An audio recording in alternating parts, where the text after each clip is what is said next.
आम रामचंद्र मठर मठाधीश दासरथी दास बाबा बलिया शिष्य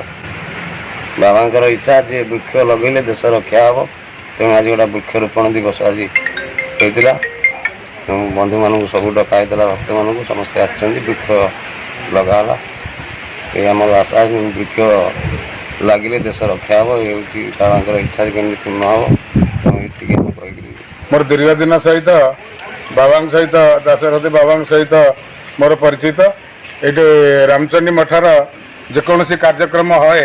ये आम आसी जोग देऊ ये निकट में बाबा बलिया भी ये पदार्पण करते बाबा बलिया जो निर्देश अच्छी बर्तमान जो भाई भाव में परिवेश जो भाई भाव नष्ट होगा जाऊँगी बर्तमान रामचंडी मठरे बाबा दासरथी महाराज तत्वावधान में बलिया बाबा निर्देश एठी बर्तमान ग्रामेश्वर मंदिर प्रतिष्ठा करागला सबुआड़े मंदिर अच्छी मठ मंदिर तैयारी किंतु इठी गोटे अन्य परिवेश भितर जो गछलता लगाई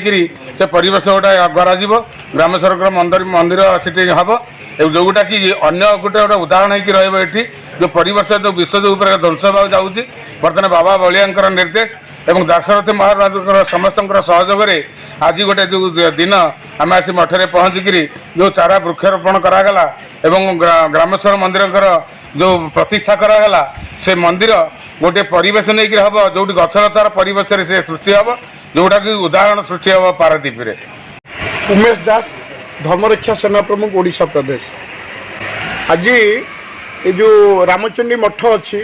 एठी आज वृक्षरोपण होता वास्तविक जो बाबा बलिया जो स्वप्न अच्छी परिवेश जो भली भाव में ध्वंस होची ताकू रक्षा करने प्रति मठ मंदिर मठादेश को से जागृत कर गछ लगे के परिवेश को सुरक्षा देवे आमे माने जो धर्मरक्षा सेना आम जो हिंदू युवा बाहिनी अच्छु आमर लक्ष्य परिवेश रक्षा करने मठ मंदिर रक्षा करने प्रचुर परिमाण से जो आमर पूर्व जो मैंने जमी रोते प्राकृतिक परिवेश सृष्टि करने गछलता लगा जाऊँ। जय जगन्नाथ मन्नाथ श्री जगन्नाथ मद्गुरु श्री जगद्गुरु मदात्मा सर्वभूतात्मा तस्मै श्री गुरवे नमः। प्रथम मोर वक्तव्य रखिला पूर्व मंतव्य रखिला पूर्व मो कृतज्ञता ज्ञापन करुच्ची श्री सिद्ध रामचंडी मठर मठाधीश बाबाजी दासरथी दास महाराज को से गोटे पवित्र दिन में आमको आज निमंत्रण करते एटी आमर श्री सिद्ध रामचंडी पीठ एटी वर्तमान योजना बाबांकर तत्वावधान दासरथी बाबा तत्वावधान आसंता शिवरात्रि दिन तांकर मार्गदर्शन रे बाबा बलिया परामर्श रे आमर शिवलिंग प्रतिष्ठा योजना अच्छी जना ना प्रभुंकर इच्छा रे प्रभु प्रतिष्ठा हे किंतु जोटा आमको बाबा बलिया कहते बाबा दासरथी दास तत्वावधान ये मंदिर भितर प्रभु रही कारण प्राचीन जुगरे माने जंगल रे जो प्रभु रोते जो भली भाव में आपणकर मन पकेबे रामायण रे से समुद्र कूल महाप्रभु रावणर तत्वावधान जो शिवलिंग प्रतिष्ठा करते कौन मंदिर भितर नथिला परवर्ती काल मंदिर भितर स्थान पाइले यही एक जो योजना आमर बाबाजी दासरथी महाराज एटा गोटे बहुत भल योजना बोध हुए पारादीप से भाव में गोटे मंदिर नथिबो जोटी नवग्रहंकर गछ भितर श्री श्री रामेश्वर महादेव पूजा पाइबे एटा बहुत गोटे उन्नत चिंताधारा आमर दासरथी महाराज होउछन्ति आमर पूज्य पूजक पद्मश्री प्राप्त बाबा बलिया परम शिष्य आते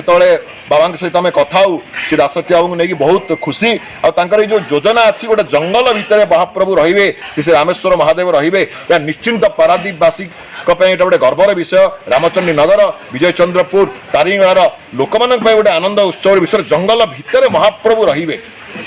आती मुझे